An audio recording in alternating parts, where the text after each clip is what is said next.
that you should be a little bit more true to yourself. And it's what I wanted to go to initially. And then I was good at math and science. And some folks said, hey, teachers are like, hey, go into engineering, go into engineering.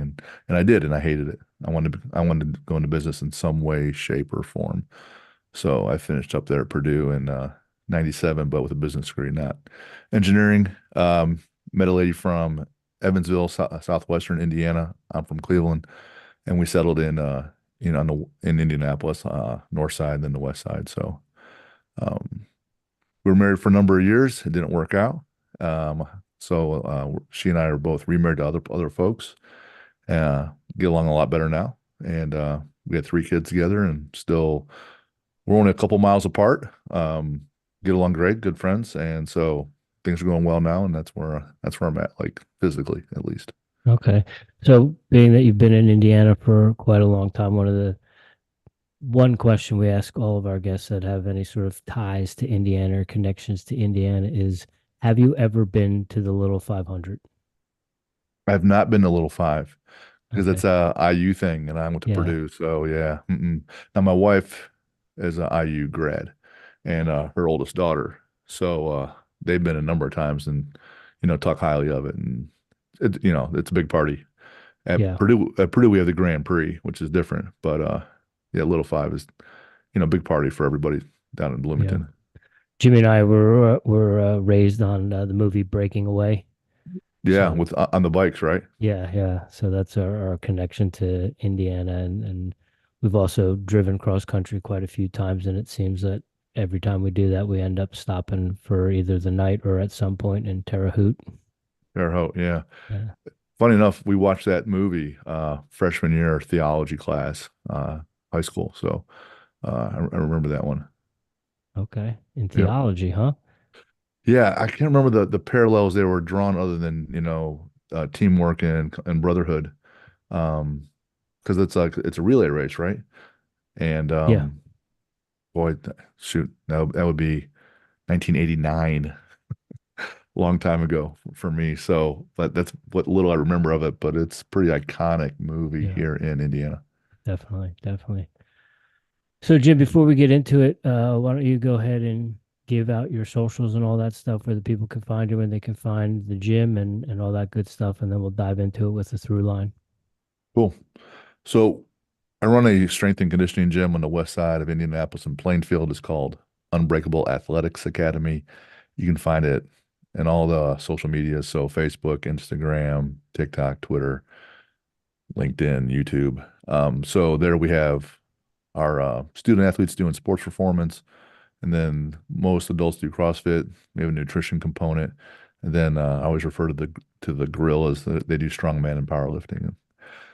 Online, I have Athlete Builder, which is our podcast and our forum for dealing with people remotely with high school and college athletes and teams. So same deal, Athlete Builder on Instagram, Facebook, TikTok, uh, Twitter or X and YouTube and all that stuff. So you can find us on those names, both places, either the physical location with Unbreakable or just online with Athlete Builder. Awesome, awesome.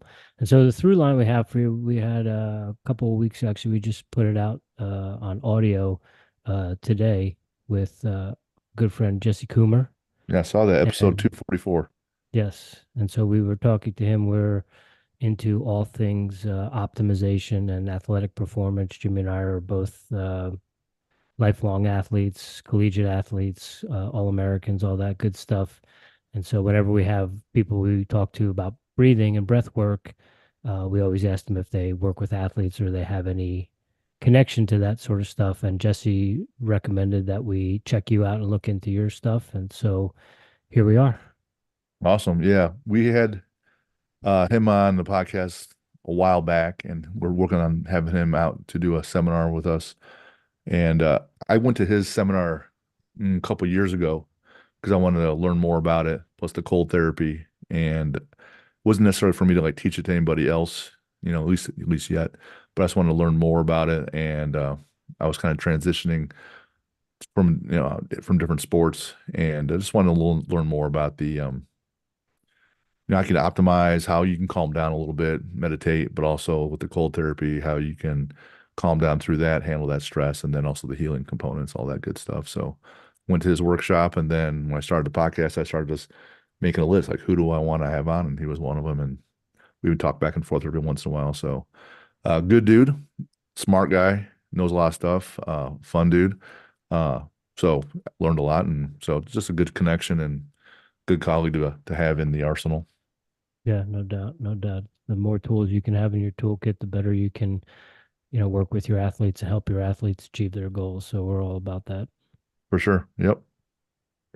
I'm interested in going to Jesse's workshop, talking to Jesse. I know you said you're going to have him out before you implement that stuff into the gym. I'm interested to see how you think that will work with your members, with your student athletes, and with your general population. Do you think that's something that you can throw in there? Do you think it's going to be a certain sect of the gym that takes that stuff? How do you think you're going to be able to implement that?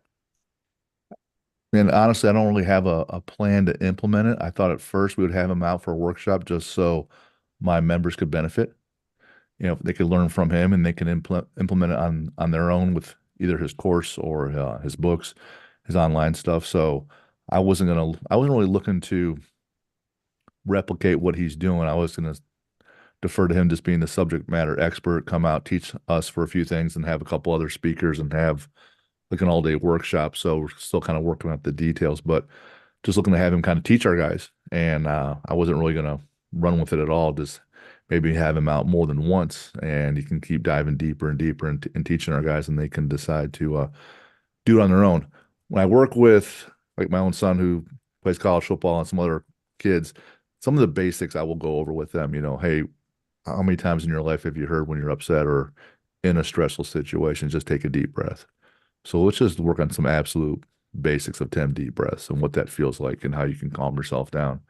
Or we're getting ready to go into a play, one or two, just putting in a very baseline process when they have a couple moments in the heat of battle, how they can just calm themselves and center themselves, give them like a 2 or 3 step process for that. But beyond that, I just refer.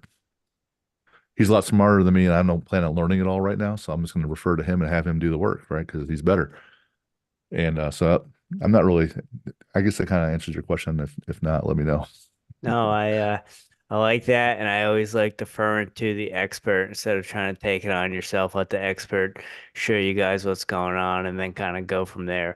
One thing that really stood out to me when I started researching you for this podcast and looking into everything you got going on at Unbreakable Athlete is you come from the business side of things. You're a 10X speaker. You come from the world of finance, and a lot of people, when they open up gyms, are coming from that athletic side of things. And I also heard you say that, owning a gym is one of those kind of fly by night type of businesses. It's like owning a restaurant, right? It's not that stable. You got to kind of keep on keeping up with it, and you have to have the business end of things. You just can't be really good at programming or really good at coaching. So how do you think, coming from the side of things that you come from as the finance guy, as the business guy, how that has helped you run a gym? That's a good question because at first, man, I ran it poorly, like really, really bad. So I have an MBA and a finance background. My last stint was at JP Morgan, but when I'm that line of work is I'm analyzing publicly traded companies or even currency exchanges for the high net worth, and that's completely different than running a small business. A publicly traded company worth millions or billions, those kinds of balance sheets and profit income statements completely different. And starting up and dealing with just me as the only employee or some other 1099 folks, that was a big learning curve, right? So one, I had a very baseline of knowledge on how to train athletes, just CrossFit certifications, and then I was constantly taking other certifications or hiring other folks to coach me and teach me, like in Olympic lifting or powerlifting. So I'm doing that all through 2012 before I opened, and then 2013 kept that going in 2014 and 15. I'm constantly having to pump in knowledge on how to work with people and athletes. On the business side, how do you run a small business? It kind of floundered for a while. Like no one said, "Hey, here's your software you use." Have people on auto pay. Didn't know that either. So It wasn't until I used the book Traction by Wickman on how to the entrepreneurial operating system, how to like come up with your core values and here's your org chart and things like that. Putting that in place helped kind of like stabilize things and give me some structure. The actual accounting, that part was easy. The taxes, that part was easy. Sales, being in front of someone and selling them on something, that part was easy. But getting someone to perform, getting some of them to move correctly, and then get them to continue to improve, had to learn all that. And then how to run a small business, had to learn all that. So, didn't some parts went great, but that first year, usually in the first part of the year, the winners really with our January 1st, people kind of come in, they want to join the gym, blah, blah, blah. January of 14, right after I'd opened in March of 13, January 14 was one of the few times Indiana closed the state because of weather. So the governor shuts everything down, and we're shut down like 5, 6, 7 days, like working days, which takes us to like the 8th or the 10th. And I was too stupid at that point to even have any automated systems or billing. So instead of having revenue come up, that whole first month revenue just tanked. And I still had the same amount of costs and expenses 'cause I'm just running a new business. And so I'm underwater. My utilities are getting turned off, had to turn them back on, had a car repossessed the first quarter and really had to get better. So I talked to some private equity guys that I would work with before that they work with other businesses, but big ones. And they told me about Whitman's book and getting some coaching there. So I improved there and kind of righted the ship. And then it was sleeping there and working around the clock, learning both aspects and just dialing in and trying to stay afloat. It was just grit, honestly, at first. Some other parts, continued to improve and got better since then, obviously. But at first, it wasn't it wasn't great. Well, it sure wasn't. So we talk to a lot of college wrestling coaches, and there's this term in college wrestling being the CEO of your program. Hmm. And basically, when you're a head coach of a college wrestling team, you're dealing with a lot more than what's going on the mat. And I would think since running a gym since 2013, you're dealing with a lot more than the actual program. Look on your website, you got a bunch of different coaches. So what does your kind of day in and day out look like as far as keeping the gym afloat and making it profitable? Gotcha. So by and large, we have coaches that they're all part-time coaches. They all have other jobs. They work maybe, 3 to 6 or 8 hours a week, and they have coaching backgrounds. We have some that are national champs with, masters in it. They just didn't make any money. So she's an accountant and she does this just because, for her fix. So most or all the classes are covered, whether it's CrossFit for the adults or sports performance with the kids. Only ones I really do are the ones that are in high school looking to play in college. And so I deal with them. And so that's really the coaching, the maintenance. I have some other people that are on staff that help with that.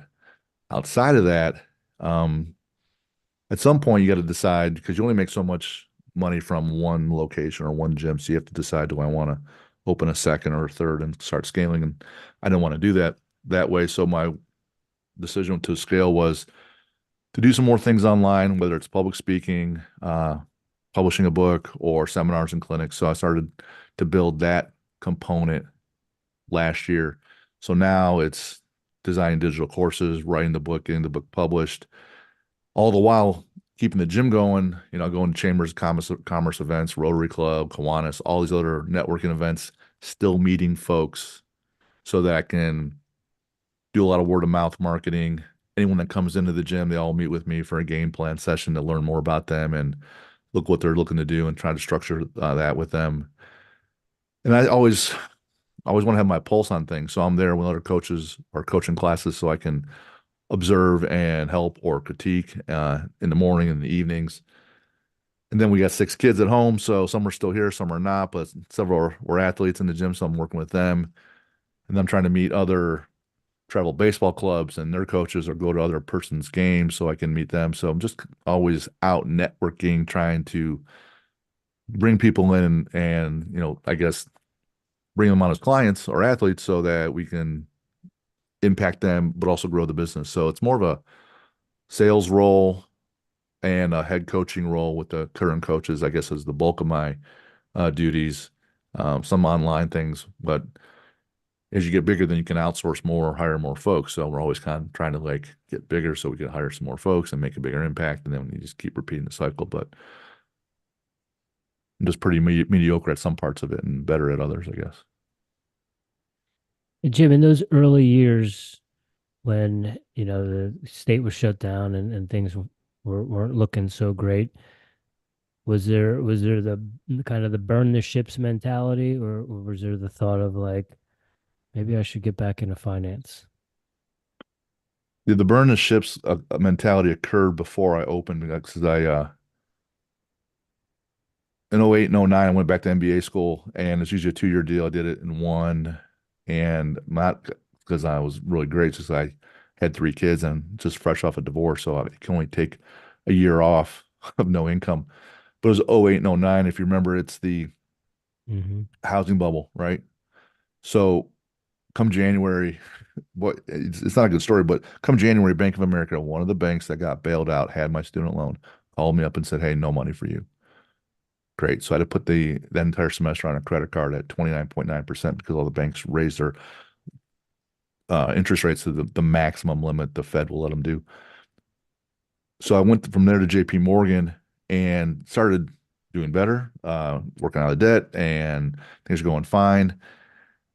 But got real tired of it. I was really heavy, really fat, and decided I need to make some changes physically. I always wanted to be more of an athlete, never did that.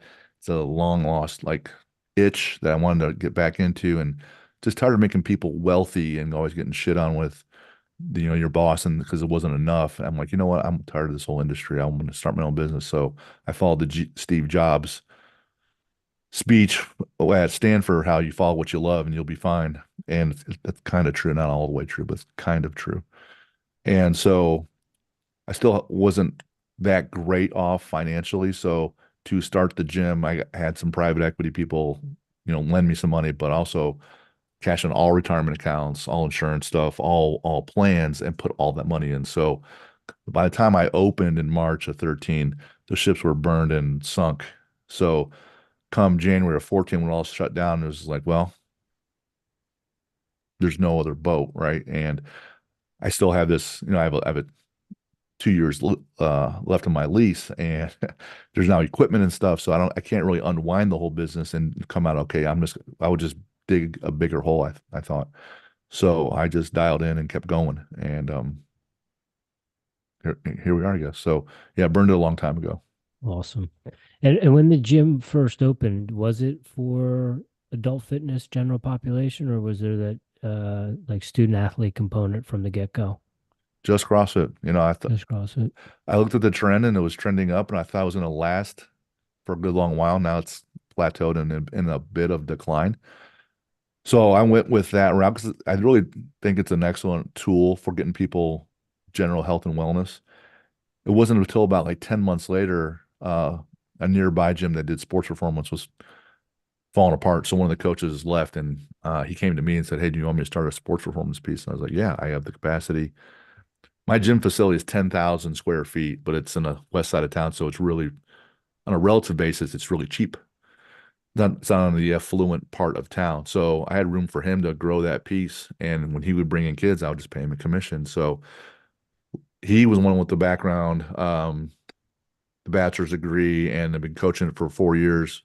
And so I learned a lot from him on dealing with kids and just building raw strength. It wasn't until years later when he left that I thought, I'm going to move over to that side and keep that piece going, and then leave the CrossFit side to some of the other coaches that were able to handle it. Right. And with that market of the student athlete, is it a few niche sports, or do you have athletes coming to you for wrestling, cross country, Softball, you kind of get a whole gamut, or is it like maybe football, basketball specific? I would say it's, it is eclectic. Like we have a bowler, right? We have a cross country person. Um, Mostly I would say it was a lot of football because my son played football. And so he would come and train more and more outside of the school, and then the kids would see his results. So there's a bit of that crowd that followed. We have another number of baseball coaches at my gym, so they have travel teams. So we have baseball teams that will come in their off season, and so we'll work with them in the winter. Um, Only a few basketball kids, and then my other son and my other daughter played soccer, so we had a few of those. Uh, in all instances, uh, the high school is going to want to have full access and control over the student athletes, which makes sense. I'm just looking there to augment or fill in gaps, and then for kids that really want to play at the next level, whatever they're doing at school probably isn't enough. So we really have to push them. So I'm not trying to be like combative with them. I'm always trying to be, complimentary.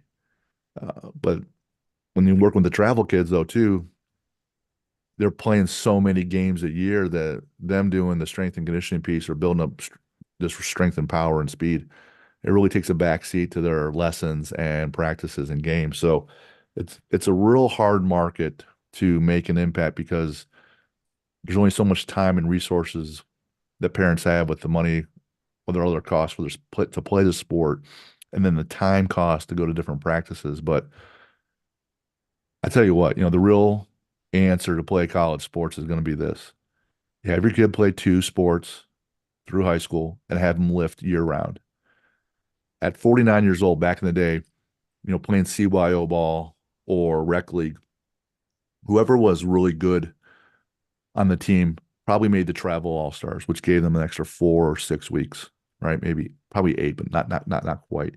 Those extra reps with better talent made them even better and elevated them because they had better skills. So they're probably playing varsity in high school, which then puts them in the college. Now, almost everybody plays travel, so that's no longer the separator.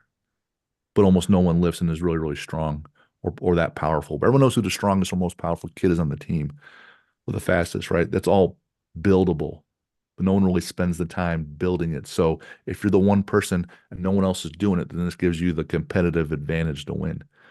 And it's a hard sell, but it's absolutely true. Yeah, no doubt. The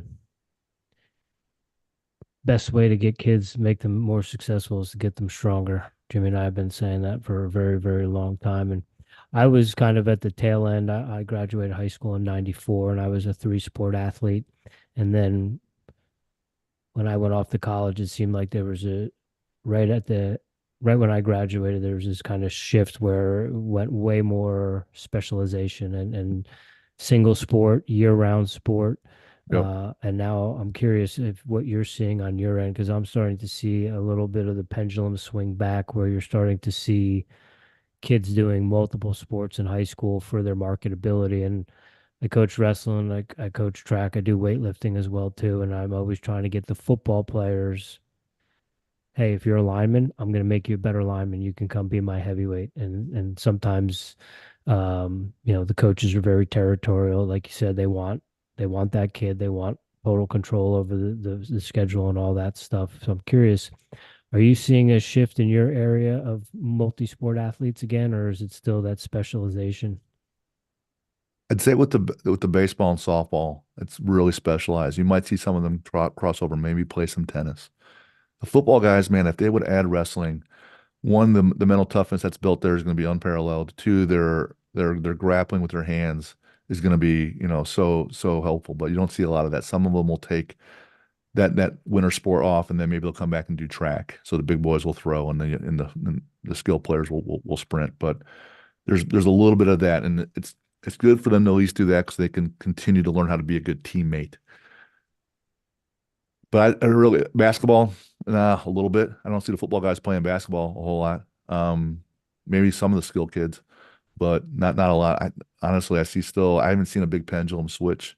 When I talk to coaches, the the Power Five coaches, they'll ask if the kid is not playing two sports, they don't want to talk to them.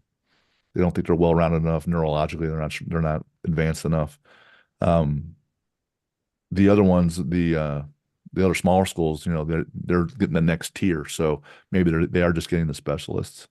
But like to your point about the lifting, posterior wise, they're all at risk. ACL tears all at risk. They're just at such risk for injury that if they spent the time to build it, that's going to be an enormous separator. Yeah. So I don't want to derail the conversation back to kind of the business and the general pop, because I know we have a good conversation going about training athletes. You brought up the CrossFit and how it kind of plateaued, and I noticed a lot of your coaches at the gym are CrossFit, and I know you offer CrossFit classes. Are you an affiliate? No, we shut down that before the pandemic. And we were for a number of years, but I didn't get really, there wasn't a benefit to it other than the name and the ability to upload your scores for the open. And every time I'll get one annual call a year from HQ and they say, "Hey, can we help you with anything?" And I would say, "Yeah, I have these questions right here." And every time I ask those questions, they would say, "You should call another affiliate." And I was like, there's no value here. There's no, I'm not learning anything. I can go to other specialty gyms like on Olympic lifting or whatever and learn more there and then bring that knowledge back. So I didn't learn anything there. And then the component where I have my gym in a warehouse and across the parking lot, someone else could open up another gym and compete. I think that's total crap. Even if you're running a franchise that wants to be sustainable. So those two components and then being charged $3,000 or $5,000, I can't remember, for the affiliate name, there was no longer any ROI. So I got rid of it and changed the name to Unbreakable Athletics Academy a year or two before that. Because if I say it's CrossFit Unbreakable, which it was first, none of the sports performance kids think it's a gym. If I say it's Unbreakable Sports Performance, none of the adults think there's CrossFit, so it's now just Unbreakable Athletics Academy.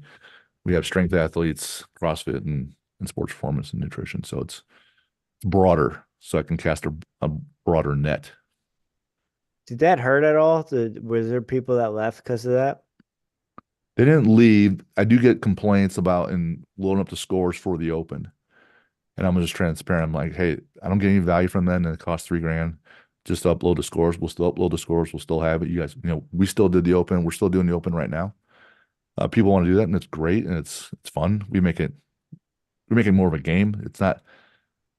We have some people that make it to the next level, but they're all in the age bracket groups, and no one's like, in their 20s in the open piece. But I didn't really get pain from that where people were leaving. I not really so much there.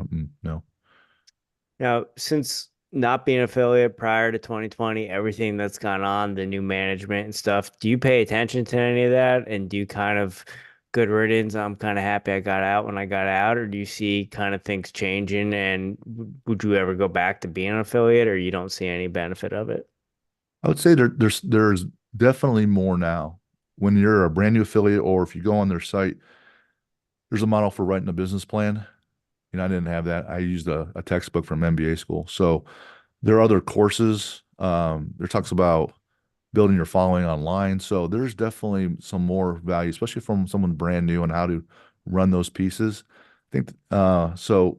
There's definitely a lot more value now, right?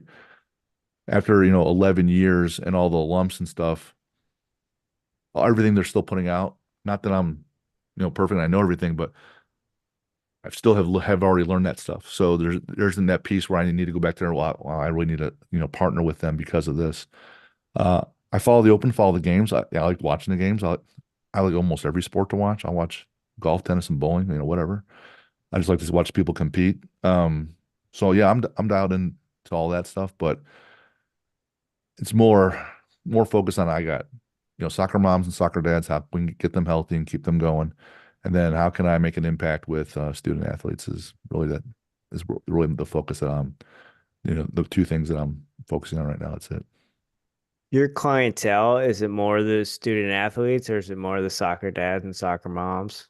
Soccer moms and dads, yeah, average age is 39, 55% female. So, it's out in the suburbs. The student athletes will have, 25 to 30 kids. In the summer, we'll pick up 50 to 100, depending, because we'll have morning sessions. The younger kids, I think the parents, someone might use it just simply for daycare because they want something for us to do, right? But we make a huge effort to get them to move correctly and work on their backside and get them to do some pull-ups and stuff. So, and then the older kids, you see some more that are more serious. And then at that point, they make a decision. Am I going to stay at this level and play at this level and just play out my high school career, or there's a few that, hey, they want to play in college and they'll keep going. So, uh, but yeah, definitely the majority is adults, and then the minority is going to be student athletes. Jim, do you have on the bottom end of it, do you have a cap for age of the kids that you work with? Yeah, there's two floors. One is going to be like 8 years old. The second floor is, will the kid pay attention and not screw around, right? So I've had 10-year-olds that, like, if you if you see some kids playing baseball at the 10-year-old league, they're lying down in the outfield picking dandelions, right?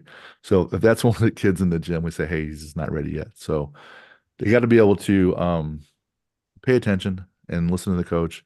And usually it's like 7, 8, 9 years old, somewhere around there. And either they're just, some kids come to us because they're not even playing a sport, and the parents want them to be physically active and they don't want them to just be on their phone all the time.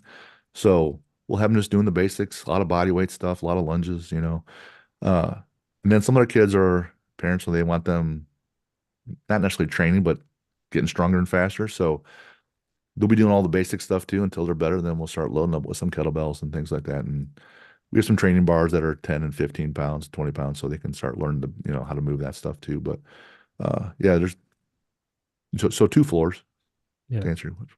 With that being said, with those floors, uh, Jimmy and I grew up wrestling in New Jersey, where it's pretty intense, and parents can be a little overbearing and potentially living vicariously through their kids for their own lack of success at the high school level. Do you have to have some conversations with some parents to kind of get them to pump the brakes a little bit at that like 8, 10-year-old level to be like, hey, this shouldn't be this serious, or they've got a lot of development they need to do, and they're not going to the NCAAs next year? I see that when I go to the games and I watch Yeah. the kids play. I'll see it there for sure, 100%. I don't see that so much in the gym. I don't have, dad saying, hey, why is my kid not benching yet? And if people ever start questioning things like that, I just put the kid on display and say, well, look, you can't do a push-up, so no sense loading the bar over his face, or no sense, definitely not have him squatting when his knees touch together, right? So um, I don't really get pushed there. Once we get closer to, high school or college, the parents will ask some, but I'm just real frank and direct, and I'll say, hey, the kid comes in, he's exhausted. So if he's gassed during the warm up, I'm not going to be able to build him to a 500 squat. He just can't do it because he's always exhausted. Like, look at him. He's up on all night long. He's not eating, sleeping. So he's not doing any of the non-sexy things at all to be successful. So if he's still weak after coming here, well, here's why. It's not because I don't have a program for him to squat. We run West Side Barbell's conjugate approach with most of our student athletes. They're going to get stronger and faster. If he comes in, he's already wrecked. I can't turn water into wine no matter how good I am. So they see that right away. I'll just show them the math behind it. Hey, his speed numbers aren't improving or his bench is improving. Well, here's his attendance record, right? So numbers don't always tell the whole story, but they don't lie either. And so I don't really get a lot of I get more questions and collaborative stuff, not like, hey, Jim, why aren't we doing this, this, and this?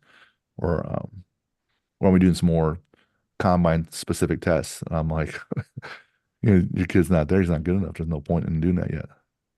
I'll tell you, I can tell you what good enough looks like. Here are some numbers. Yeah. We're still working on walking and chewing bubble gum. Let's pump the Right. brakes on the combine stuff. Plus, it's here in town, gets a lot of notoriety, and it's cool to watch. I especially love watching the big boys. This lineman just ran a 4.79. He weighs 300 pounds. Like, I get it. Jesus. It's cool to see and all right. I will tell you this, we had a couple wrestlers, not many, and I'm a huge fan of the sport. Um, read both the Dan Gables books, and I like following Kyle Snyder and everybody else in Penn State and Midwest, and anything where it's one-on-one, where there's duels, whether it's Oklahoma State or Iowa State, Penn State, Ohio State. But what's great about what I've learned about wrestlers is they have this enormous pain threshold. So when we're doing weaves with sleds for conditioning, they just bury everybody because they want the next round to come faster so they can have someone else quit right in front of them. It's not they even care about getting in better shape. They just want to make people quit. And I really enjoy that. My athletic background's pretty meager and didn't do much in high school and didn't have resources or time or money. Parents didn't, we were on food stamps for a long time, spent our money in Catholic schools. And so I didn't really play much. So by the time I went to my high school, which humbly is outstanding athletically and academically, I wasn't very good. So I'm left with just joining a local gym, and I was getting cut by other teams. So I'm like, well, I want to play sports all the time. So I picked up racquetball, and I found a guy there that was really good, and I would earn some more money on the side so I could pay him to coach me. Well, he was a military guy, but he worked inner city and he was a wrestling coach. So racquetball is a lot of short bursts of, interval training over and real fast, quick bursts. And he had that wrestling background. So he would coach his wrestlers, and me. And I would be stuck with them doing their conditioning stuff with all their sprints and all the runs. And, from that point on, I was like, man, these wrestlers are just built differently. They just want to bury people from quitting. And I'm like, well, I like that. I like being able to just outlast people if I'm not good enough skill wise. So experiencing that, when I was in high school and then watching a few wrestlers that we had, in the gym, develop a big sense of appreciation for what they can do. Because when they're used to having their face smashed into the mat, and I say, well, we're just going to put a barbell on your back and squat, and they're like, oh, cool, it's way easier, right? There's not a lot of pushback. Like, I don't feel like doing it because it's going to hurt. No, they're used to much more uncomfortable training sessions than just doing a squat and getting rested, a minute and a half, right? It's forever for them, right? Do you find that those kids they raise the level of the caliber with the other kids they're working out with, even though they're breaking them, or do they break kids and then those kids kind of shy away, get a little gun shy? They even when they try to, I or the coach, we have to moderate that. So we want the rising tides to raise all ships, right? So we want strong people in the gym because the group gets better. The whole strength of the pack, and the pack is of the wolf, and all that whole quote. But they're pushing them. I'll get with these other kids. I'm like, hey, he wants you to get better. He wants you to test him. So let's just go. Like, we're not breaking down. So I'm always coaching the mental side more than anything. And the opposite is absolutely true. If you have a group of just like a small group of like 8 kids, and 3 kids are always excuse, whine, bitch, and complain, they bring the entire team down too. Like, the dynamic is always there. So yeah, we want better athletes and better minded people because it's going to raise the gym for sure, 100%. Jim, I've heard you speak on, when kids are in high school, they have to focus on the right now. They can't focus that they're not playing. They have to focus on, hey, you didn't play today. You got to get to the gym. You got to lift. You got to make sure you're getting sleep. You got to make sure you're getting nutrition. And you almost make a list for them where they can check those boxes off every day, 5 or 6 things. How important, especially at the high school level, me and Rich kind of understand, and he said it before, you get a kid strong, you can kind of get them off to that next level, get them to college. How important are checking off those boxes of doing the little things, kind of jump levels in high school for athletics? 95 out of 100 important. Like 9 out of 10, it's all the way. I have some college kids, like, they're freshmen and they're not traveling with the team. Some baseball kids and some football kids, even my own son, he didn't travel his freshman year. So college and high school, when other people are getting reps or they're improving and you're not, you have to close that gap so you can get there. And then people will say, well, focus on what you can control, and they don't really know what to do. Or if you talk to or you go to motivational speakers, you leave motivated, but you're like, what do you do? And all that matters is what you do. So what is your process? So you're not traveling, you're going to say, good, great. I'm going to go get more reps in the batting cage. Or I'm going to go, I haven't lifted today. So everyone else missed their lift because they're traveling. I'm getting a lift in. Or I can always get extra core and back work in. People are traveling, they're not getting their sleep or their food in. So when you do those check marks, you're going to build confidence because you put in the work so that when you're in the batter's box, I've done this extra work, I'm going to be okay.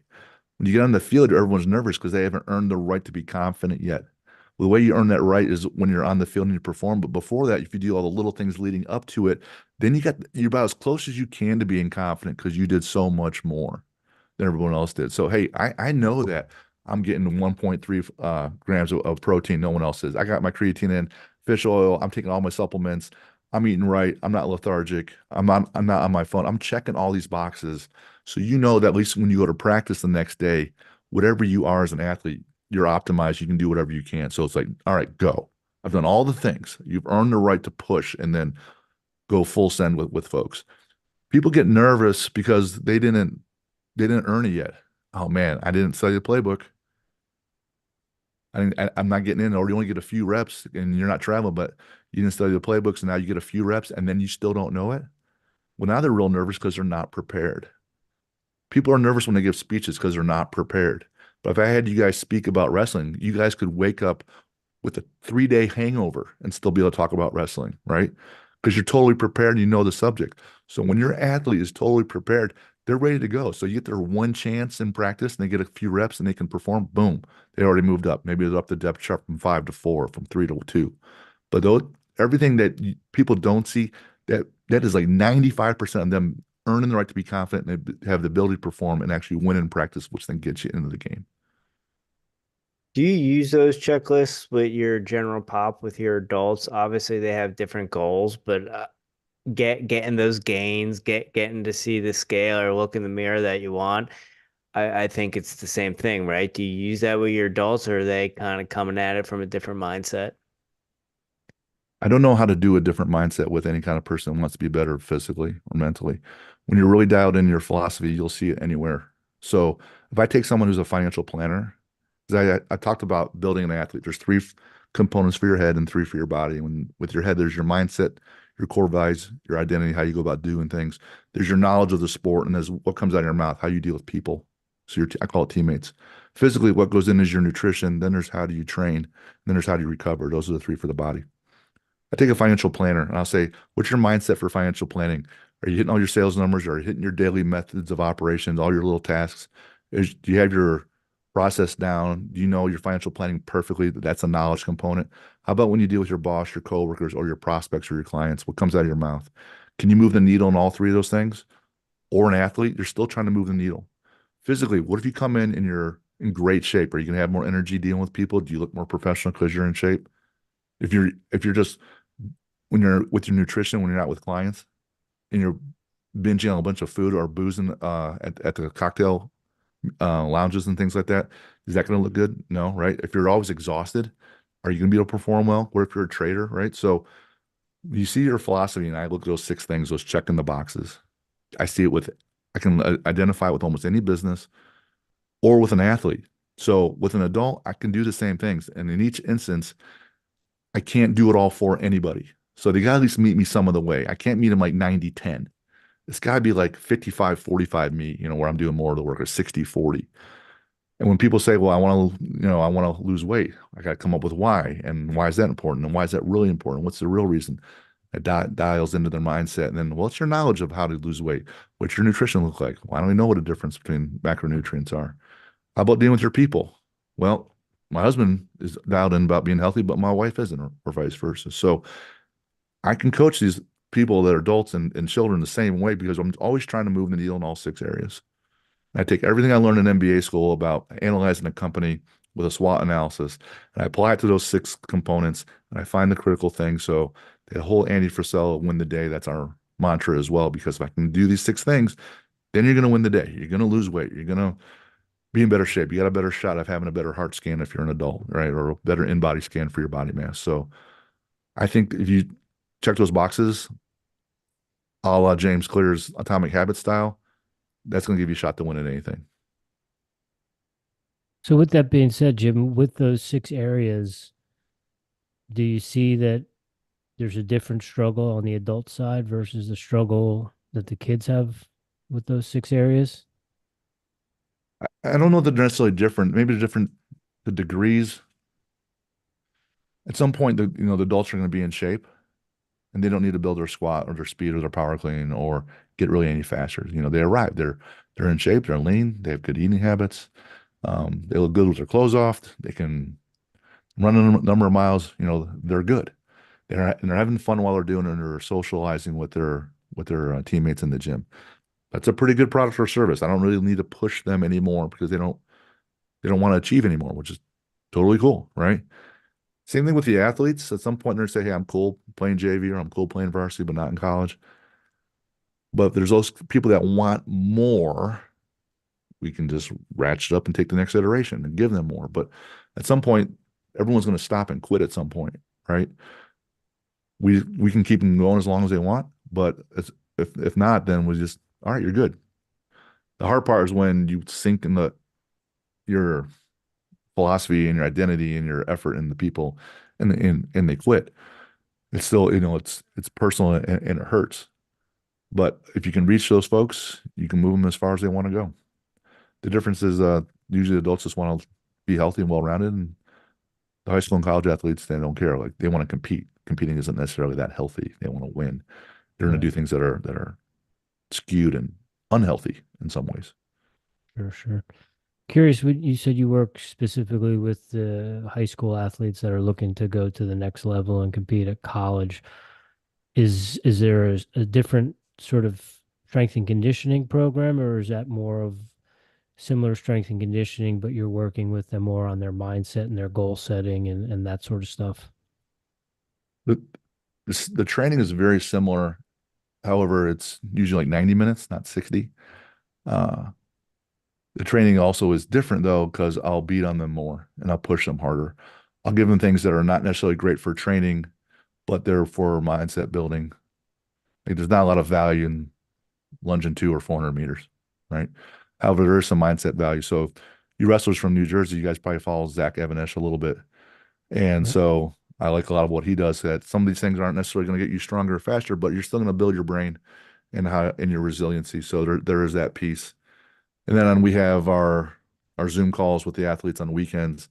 That's where I usually hit the other 5 components. We're training face to face, but the other 5 I don't really dive into that much. The mindset piece is all the time because that's going to govern everything. It's going to decide if you want to push or not, or when you quit or not, whether you quit on your nutrition prep or your sleep prep or your just training in general. But the Zoom calls are usually those other 5 components, and then face to face, it's just a little bit longer training and a bit more intense. Yeah, when I started coaching Zach Evanesh, I went to a bunch of his seminars and did a bunch of his training. So me and Rich are very familiar with Zach. You His gym's actually the next town over from ours back home. That's awesome. Yeah. So being a gym owner of 11 years, what would your advice be to an athlete who's a decent coach but can't get the business going? What do you think that difference is as far as becoming an entrepreneur, going from an athlete to not just being a coach but making money from it? Man, that's hard. It's being an athlete or coaching people is one whole that's one whole line of work. And then actually running the business, like the more I would coach people, the worse the business would do because no one's doing the accounting, the sales, the operations, no one's governing that piece. Like a lot of times the head coach of college and even high school, but pro teams, like they're not coaching a lot of the athletes. They're doing all that other stuff. They're on the radio and they're doing, all the kissing babies and meeting with fundraisers and things like that. So uh, that whole other side is going to take a big learning curve. So step one, find people smarter than you. So Zach Evanesh has run his business. Get with people that put out seminars on how to run your business. Like Two Brains helps with that. You're going to need some kind of business acumen. You don't need an accounting degree, but you got to know the difference between, expenses and revenue, right? You got to understand some of the basic finances and stuff. And then if you don't have that component where you can sell, you're going to be hurting because you got to sell people on why they need to continue while they're in pain when you're coaching them. You got to sell your coaches on why they need to coach people a certain way and then get results. And you got to sell people on why they need to come to your gym and buy into your nutrition program or your strength conditioning program. You got to sell them on staying, right? So that personality of being able to be comfortable selling products or services or mostly yourself is going to be critical. And a lot of coaches don't have that. They're not built that way.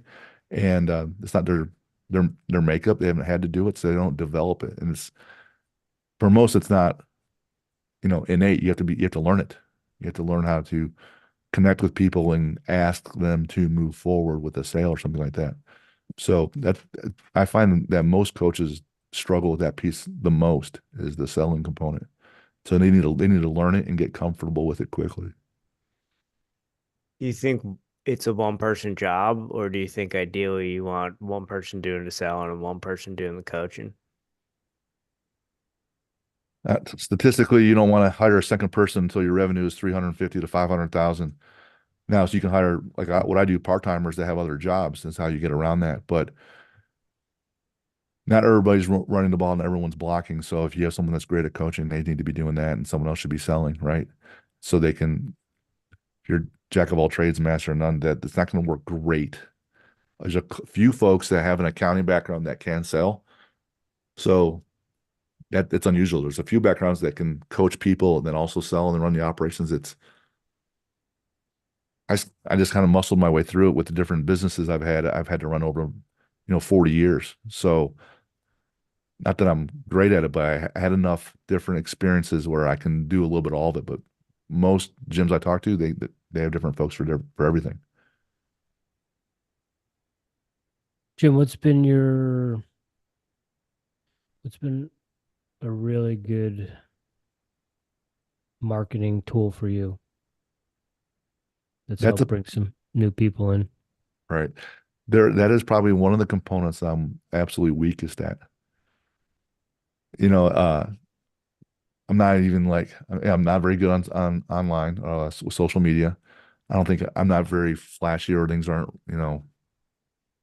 not real clever on how to do those things. And there's a bit of, for me, a level of mistrust with social media ads and things like that. How realistic is that? So I have to learn that piece.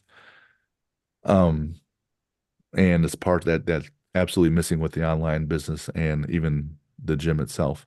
What I've done most is what I've done to build up like my financial planning businesses and was I'm going to go to networking events and just meet people and find out about what their lines of work are and then see if I can connect them with someone else and help them make some money so that at some point they think favorably of me. And then at some point they're going to think, hey, I want to get healthier. Or I know a kid that wants to get healthier or someone else wants to get stronger or lose fat. And then they'll think of me. So if I go in these networking events and I start building up other businesses and help them by connecting other folks, sooner or later it'll come back to me. If I give enough, then sooner or later it comes back. And then I educate those folks on what I'm looking for or what I'm about. I have to do a lot of triage because so many people are terrified of what we do. And I got to break down that mindset that we're not killing people with CrossFit or with deadlifts and with their kids. So I have to do a lot of educating, but going to all the Chamber of Commerce events and talking to folks and meeting one-on-one with folks and asking for referrals or developing referrals is how I built most. That's how I built most of the business. And then when we have people that come in and they have success, the newer ones, I'm like, hey, you've been here 90 days, your numbers are already, X and they were Y 90 days ago. Like I told you this is going to work. It is.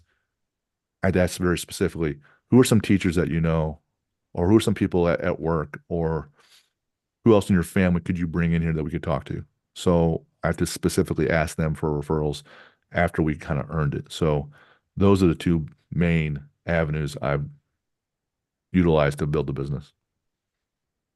It's funny how that stigma of CrossFit or weightlifting is that it's dangerous. And, we all know that something like over 80% of runners are injured at least once a year.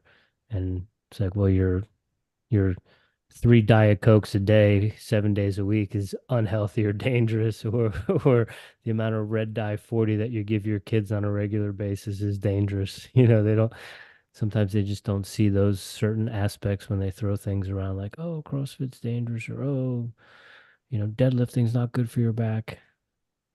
I think it's that perception that what I'm doing right now is so minimal that I'm probably not going to get hurt. So I'm only jogging at a real slow speed a little bit and there's no weight. You don't realize you're taking 1,000 steps multiple times a week, and all that repetitive use. Or to your point about the Diet Coke, oh, it's just one Diet Coke. I don't really see a big difference, right? And I absolutely love Diet Coke. But when you see, well, there's a barbell and there's a weight, oh wow. So they think that the risk is so much higher because it's right there one time, you know. I said, well, if you got bad back issues, why don't we strengthen your back? Or I'd rather have a bad back and still be getting leaner, or I'd have a bad back and getting stronger so I can get off the couch, not just have a bad back and sit and getting fatter. Like, keep your bad back. Let's fix some other things. But you're right. I always point out the runners have all the hip problems, all the knee problems and Yeah. back problems, or people that just simply sit all day. Yeah. And the other thing too is like, your diet could be impacting your bad back. Oh, 100%. You're fully inflamed from everything that you put in your mouth, and that is only making your back worse. Or just heavy and that gut's pulling on your lower lumbar Yeah. area, right? Yeah. Yeah. Rich, final floor. You got anything else for Jim? I mean, I could sit here and talk shop and talk about high school athletics and training high school kids all night, but I want to be respectful of Jim. So, Jim, if there is anything that we haven't covered here about the brand that you would like to throw out there now, we'd love to hear anything else that we haven't covered. I think the brand gets uh encapsulated with those six components, the three for the head and three for the body. The other piece is at 49 years old, the why that I'm doing this is because I mentioned before, I didn't get to play a lot of sports. And then so it's that unmet need. Not that I knew I'd be a great athlete, but I was that idiot that would watch Rocky and think, I could do that. I could just work really, really hard and be okay. But if you don't go to practice or you don't do these things, you don't get these opportunities. And my parents love me and they did the best they could. And I'm very, very grateful. It's just a piece I missed. So this is the whole reason I'm doing it because I didn't get that piece. So my wins are when these adults lose weight or these kids get put on scholarship. And between my six kids, my wife, and Jesus, this is all I really give a shit about. So I have methods and tools to connect with people and get them better. So uh, that's my why behind it, and that's all I'm really looking to do for the next 10 years, and then probably I'll be 60 at that point. I'll probably be done. So um, I'm all in or not at all. The whole burn the boat thing, and I can get people better. Amen. Amen. Like Rich said, I could talk shop all day. We love fitness. Shout out to Jesse for making this happen because you were the right guy to talk to. I really appreciate this conversation. Final floor, Jim. First question I got for you. Are you a coffee drinker? No, hate it. No. All right. Do you drink tea or anything or wake up, have some water? I would wake up and have a big white monster, and then I was having more. And then to Rich's point about being inflamed, I'm like, no, this is fucking up all this shit, man. I can't be doing this. So even like the other athletes, I had to try to move the needle. And so I use a number of things during Lent because I'm Catholic that, added devotional. But one of the things I cut out was the white monster, and I quit that on day one and had headaches for the first 3, 4 days. And but honestly, I wake up now and I'm not tired and I need it. So I don't really have much of caffeine. Every once in a while, I'll have one of Jocko's Go drinks, I think. But since Lent started, I haven't really been drinking it, and I'm doing just fine. So I guess I developed this addiction I didn't really need, and I'm glad I'm not really on it anymore. Respect. Yeah. Respect. Yeah. One of the things I find to be helpful with the kids and the energy drinks is I tell them to research where synthetic caffeine is derived from. And sometimes that at the very least has them cutting back, if not cutting out, Yeah. or looking for energy drinks that are sourced from like green tea or coffee extraction, that sort of stuff.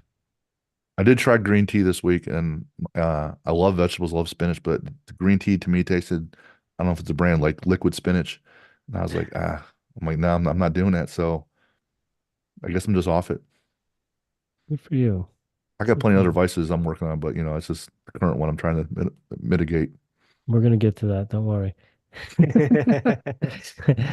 Jim, do you have any daily practices or rituals that you do on a regular basis to show up as the strongest version of Jim Beebe? Yeah, yeah. Uh, the routine version going to bed is set that I'm done at 9. I read till 10. I'm in bed and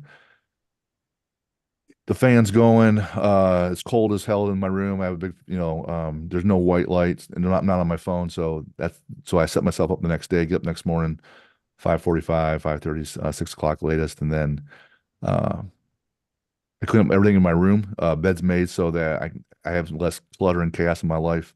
And then I start with my devotional. And then just from there, I either start walking or walk the dog, or I just go right to the gym and train and get my training out of the way. Make sure I always hit at least 4 days a week, but it's usually 5 or 6. Days 5 and 6 are like um, something outdoors, hiking, something like that. Or I do fun shit, like I'll do a bunch of curls and stuff, but that's not usually only if I earned it with the other days of the week.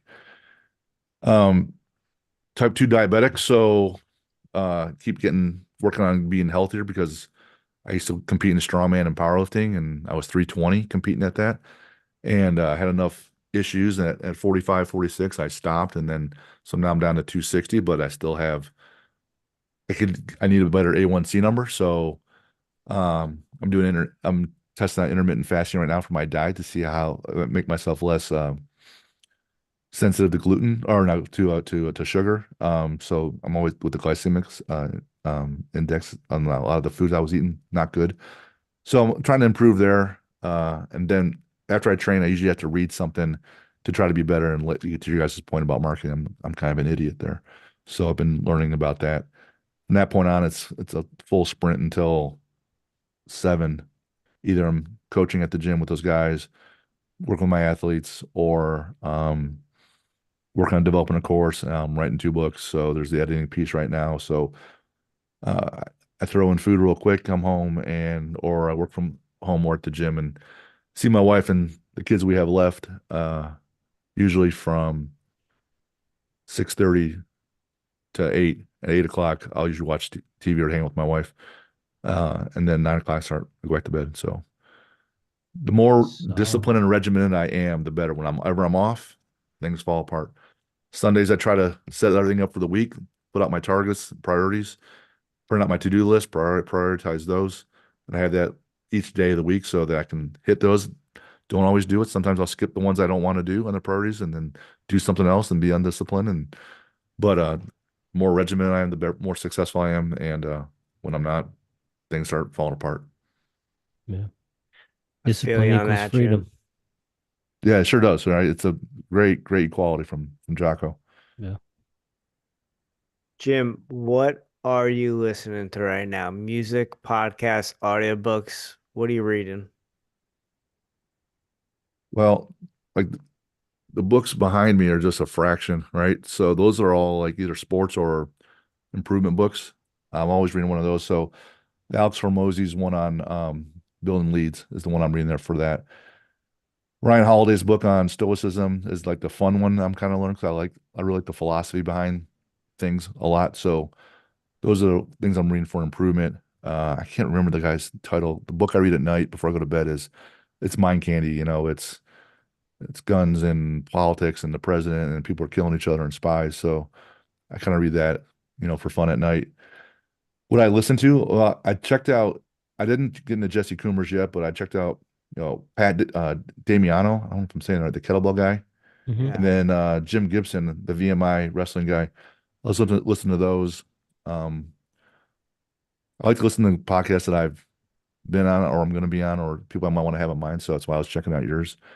Thank you. What I listen Awesome. to music wise at the gym, it's always, aggression and there's conflict in the music. So by the time I'm out of there, I'm sick of it and I need to decompress. So on the way home, I might listen to nothing or jazz or symphonic stuff just to kind of calm down. Um, if I'm training, I usually listen to nothing, or I'll listen to like a montage of, David Goggins and Jocko and Eric Thomas all screaming at you. So I like that motivational. I don't really listen to a lot of music. Uh, when I am training, I want to just calm down and have fun. I just listen to country. What's your go-to country? Brothers Osborne and Chris Stapleton. Okay, right on. But I got like my playlist is 15 hours, so it's a whole bunch of shit. Nice. Jim, one thing I would maybe check out when you're trying to decompress on your way home and you're trying to calm down from the heavy metal or whatever else is banging at the gym. Mm, I don't know if you've ever heard of or looked into binaural beats. nope. I'm Check writing it them down. out. That and then some of the different frequency channels that So, are out there. yeah. Solfeggio frequency. Solfeggio frequencies. Look up love motives. That's one. It's just pure frequencies. And what the you can look in different hertz and stuff. There's different hertz that like align your chakras and stuff. But once you kind of type in if you type in solfeggio frequencies, decompress, solfeggio frequencies, connect to higher self, like stuff like that, you'll get all different kinds of frequencies. Perfect. It helps me flip that switch. I don't want to come home and rage all over my wife, Yeah.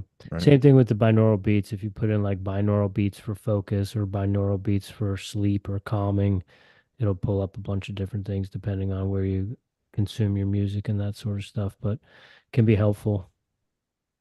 Awesome. Jim, last one we got for you. Oh, go ahead. I had a couple questions for you guys, so I can answer your question first if you like. Sure. Last one, you mentioned you had some vices. You don't have to get into all of them, but do you have a guilty pleasure or guilty pleasures? Could be, food. Maybe you're into craft beer or whiskey. We talked about music. Maybe you're a closet Swiftie. I'm not a closet Swiftie.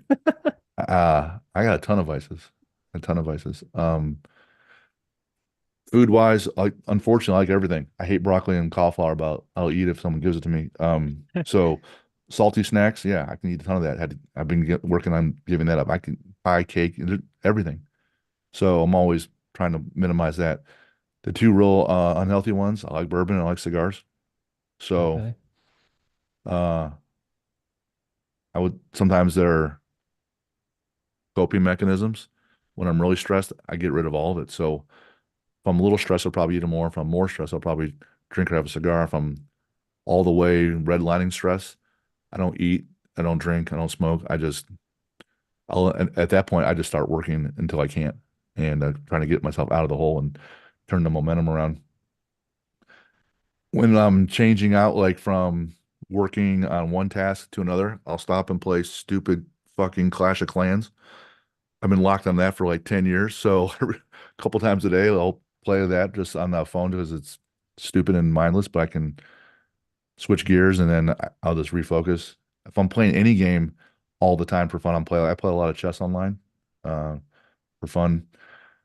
Uh, I like watching Westerns and The West Wing and things like that. But for my TV shows, West Wing was probably my favorite one. And then I watch a lot of old John Wayne Westerns. Okay. Do you have, Right do you on. have a favorite John Wayne movie? El Diablo and Rio Bravo. I like them quite a bit. Okay. Just watch Stagecoach for the first time. That's an old one for him. Are you familiar with the one where he played Genghis Khan? I knew that was coming. No. It's a fascinating story because I believe it was that same one they filmed in Utah, in St. George, I believe it was. And that was a movie where it was a lot of the downwind from the nuclear testing. And there's something like 200 people that were involved with the movie ended up contracting and dying from cancer. Dang. No, I didn't know that. Yeah, I'm pretty sure. I don't know if the number is that high, but there's like an absorbent a number of people that worked on that film that ended up dying from cancer. That sucks. That's bad. because St. George is on the west side of Utah and it's right near Nevada. Mm, So they did a lot of testing there. dang, that's terrible. Yeah. Jim, thank you so much for this conversation, sir. We really Well, he said he's got appreciate some it. questions for us. Don't cut him off just yet. Well, did he want to ask him online, or do you want to do it when we're not going live? The questions are two, like one, how can I help you guys? Okay. All right. It's not Um, rhetorical. Not rhetorical. I mean, hey, if you ever, I have an online coaching business. Okay. I coach marathoners and ultra marathoners. I also do a 1 day running workshop. So if you ever have a need for some run coaching, you have some people that are getting ready for marathons or want to improve their running technique just to get better at running and for their workouts. Um, I'm always interested in traveling and doing those sorts of things. So I'd be happy to come put on a clinic for you if you got some people that are interested in running. Would that just be the distance running and then holding that pose, or what about the mechanics of sprinting and short distances? Yeah, I cover all mechanics. I mean, I come from things from I do have a little bit of knowledge with pose because I did work with Brian McKenzie with CrossFit Endurance for a little bit. So even though they say they weren't teaching pose, they were teaching pose. So I do that, but I also coached track for quite a long time, and I've worked with a good amount of sprinters too. Okay, cool. Yeah. How about you, Jim? Jim, if you ever need help with editing, with clips, with reels and stuff, I just graduated from film school, so I'm doing some freelance and stuff, podcasting, producing, anything like that. So if you ever have a need for any of that, give me a holler. Got it. I always like meeting more folks that work with athletes and get them better. And so I always want them on my podcast. So if you guys want to be on, I'd love to have you. That was the second question. Yeah, Be an honor. absolutely. Be an honor. We love Awesome. talking, like you said, we love talking sports and performance and Cool. Then we'll just schedule that. Sweet.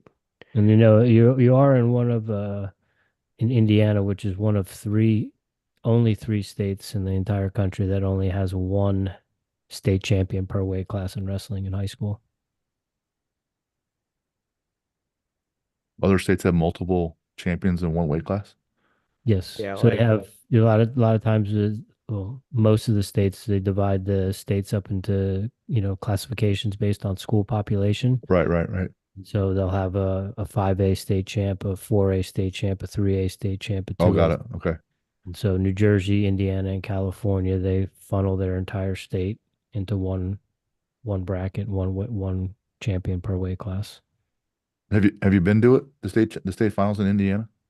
I have not, no. So it's where the Pacers play, Bankers Life Fieldhouse, Okay. in their main, their arena. And it's like everything else, the lights come off and it's one mat Mm-hmm. and it's one on one and the whole crowd is there. It's all that pressure and all those eyes are right there for you to perform. It's outstanding. Yeah. Yeah. New Jersey's same. They do all the quarterfinals, semifinals, wrestlebacks, all that stuff on one mat, and then for the finals, they roll everything up, and we do ours in the at the Atlantic City Convention Center, on Oh, awesome. Boardwalk Boardwalk Hall. Hall. Yeah, Boardwalk Hall. Dang, that's cool.